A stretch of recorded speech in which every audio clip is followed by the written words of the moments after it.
Hello, my name is Edward Haletky, and I'm here to talk about what's next, Security 201. So this starts when you've already applied the security configuration guide from VMware. What do you do next? Anybody? So the security configuration guide has multiple profiles in it, and you've got the DISA-STIG, which has multiple profiles in it. You apply those, and now we got to figure out what we're going to do next. So what we know is that we have bounded all our management in hypervisors. That's what the configuration guide in Security 101 does. We have our ESXi surrounded by our management. We have our security controls between everything, and then we have our workloads. This is just pretty standard 101 stuff. This is what we know. We have all our security controls.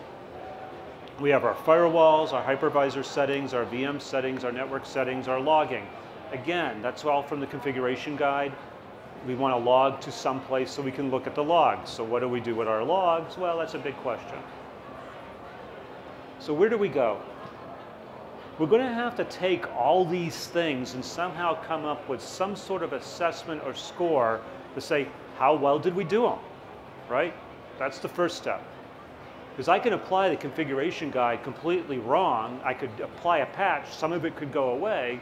Now I need to figure out what changed, assess the environment. So that's the next step. There are tools to do that out there. I've written some, other people have written others. Then we want to know, did our score go up or down? Does the system change in any unexpected way? And how do we know it's unexpected? Every change to an environment should be known in some fashion. If I'm changing the hypervisor, I should know what I'm changing and why I changed it. Basically, if you're in a big shop, there probably is a ticket associated with that required change. I applied the configuration guide. I patched. Oh, I went in and changed a setting because I had to tune vSAN. All these matter. Basically, we need to know what drifted. What's the configuration drift? Hypervisors in our virtual environments, they don't stay static. They're constantly changing.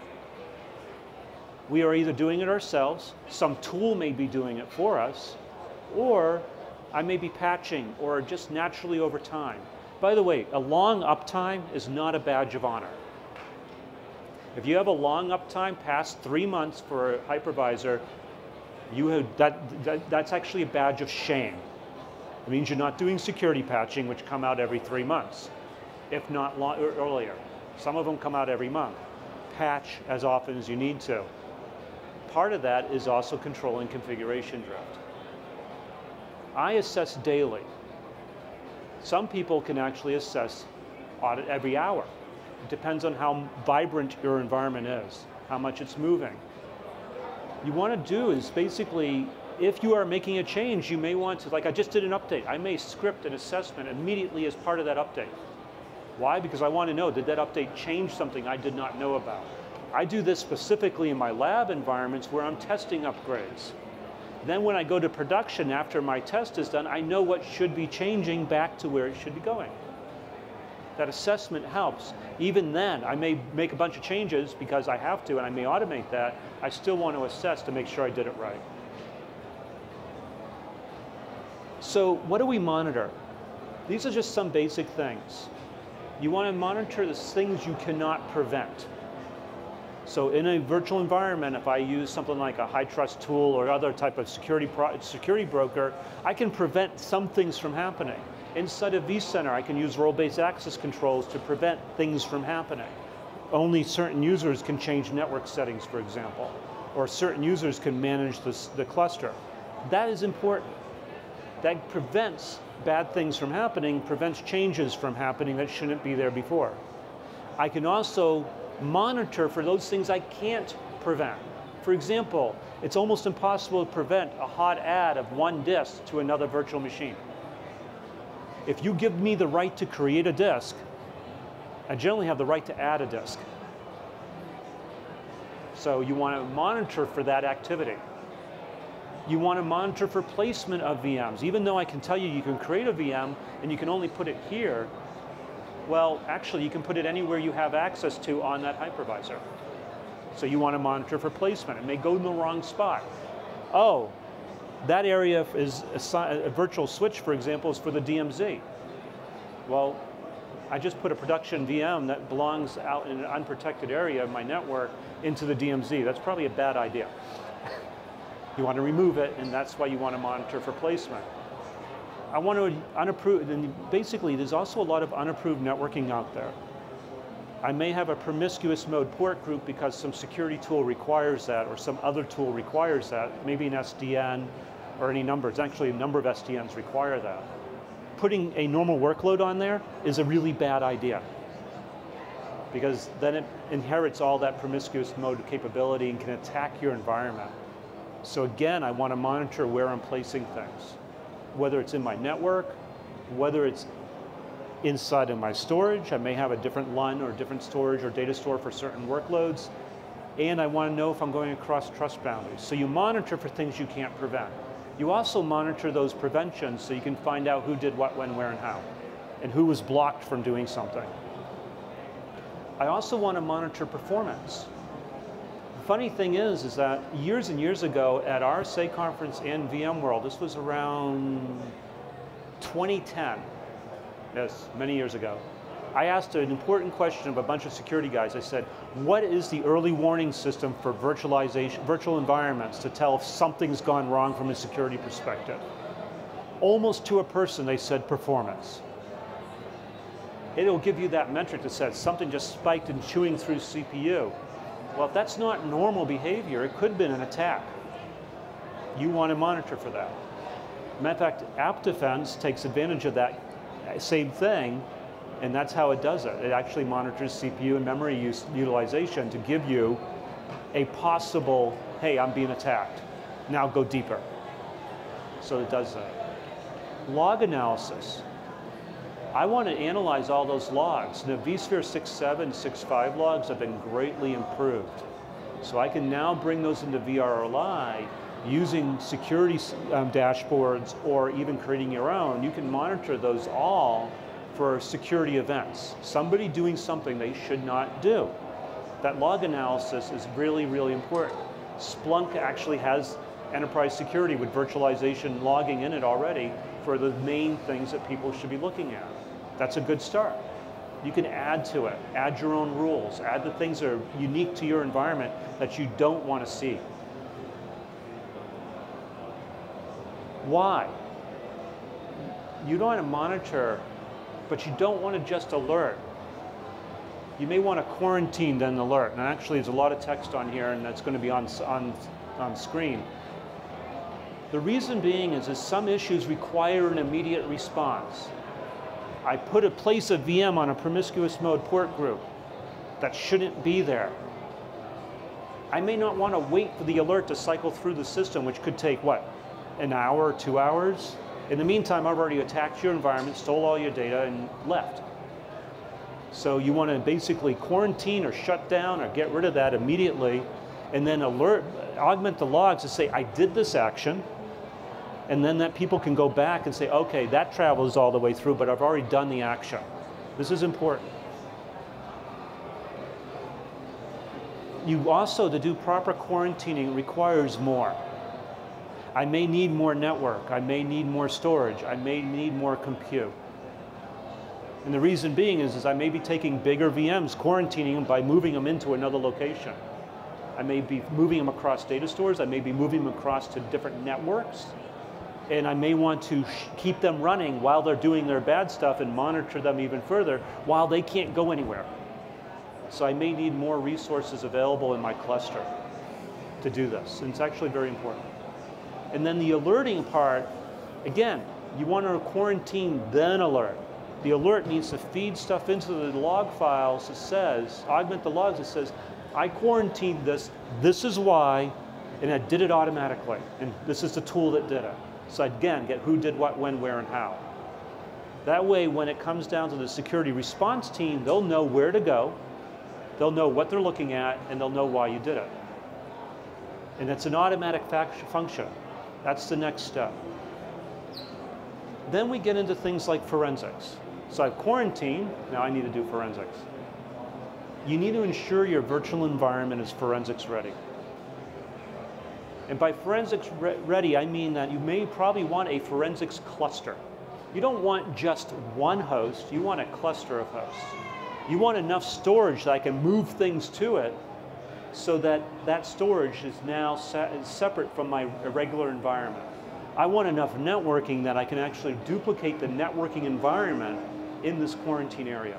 And I'm too far forward, sorry.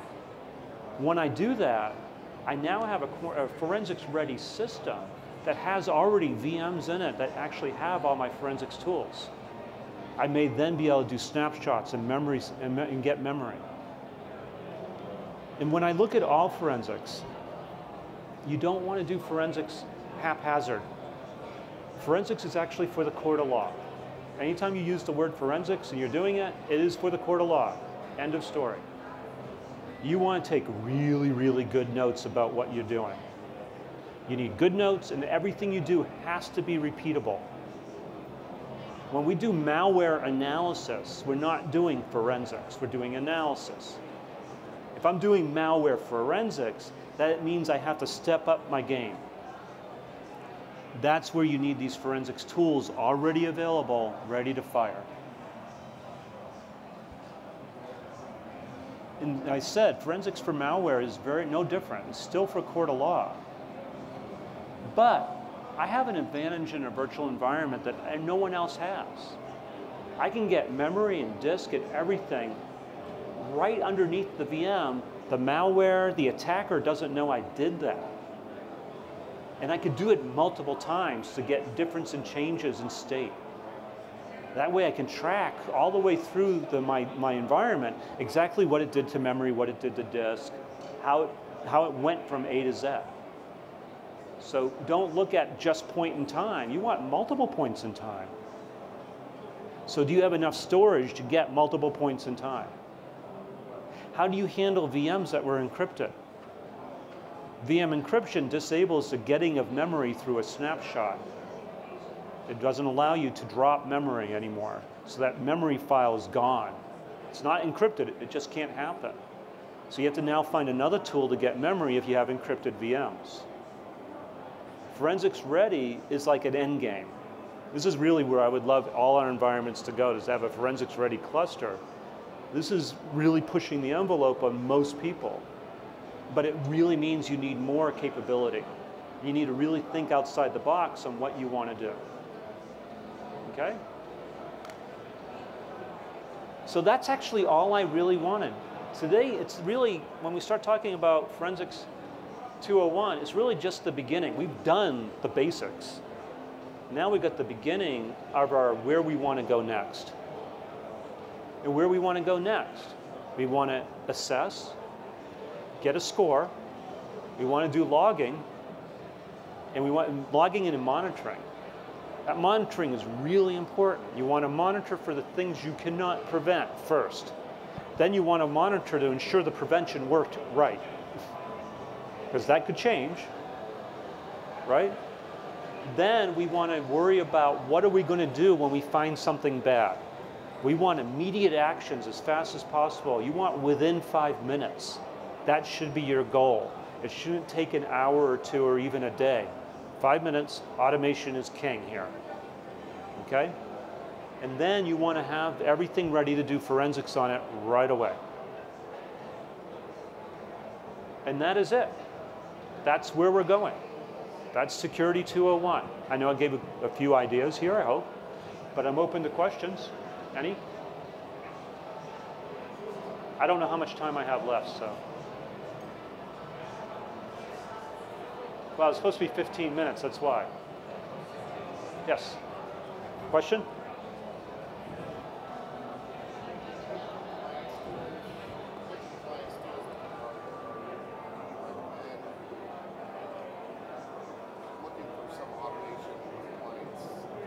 Okay. So the question was, what compliance tools do I recommend? Well, that actually is going to depend on the regulatory compliance you need to meet. FISMA. That one's a tough one, actually. There's not much out there. High Trust does some things in that arena. I know that vRealize Operations has some capabilities that are not complete. I know there's some other third parties that are small that have done some things in that area. Most of that's process related though, and that's the problem. Process is hard to track. That's why you want tooling and monitoring to make sure you take the logs and make sure it's following your process. That's going to be the important part.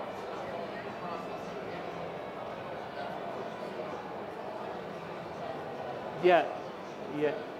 How do you get to the process that you need to follow?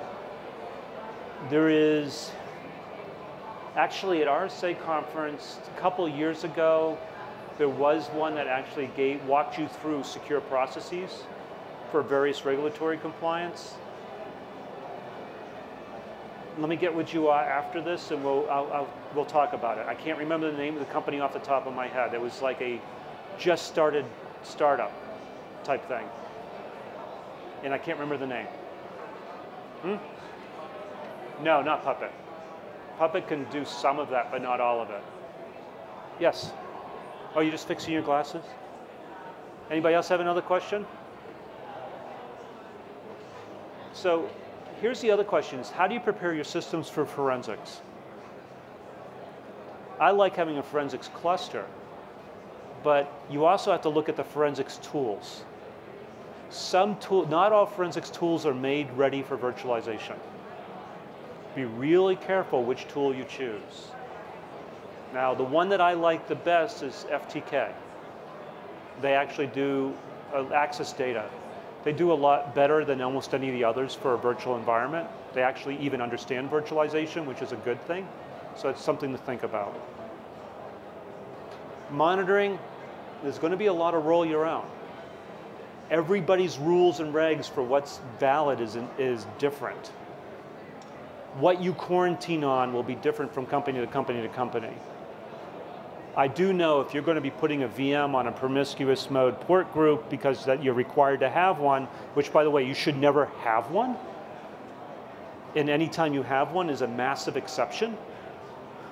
But if you need one because you need to get packet data or something like that, which actually is valid, it's short-lived, you need to make sure you know exactly how to turn that off, anything that is not it, off, or move it. Get it out of there, it doesn't belong. That's what you need automation for. We are not fast enough. It will take me 30 seconds to attack an environment if I have that level of access. I'll be able to drain the swamp easily if that's what your virtual environment looks like. It gives me too much access, so you need to make sure I can turn it off as quickly as possible. That's where you're going to have monitoring tied to automation. That's something you would probably end up even having to turn off or quarantining to find out how you even got there in the first place. Could have been a mistake. It could have been a legitimate malfeasance. Any other questions? None? Thank you very much.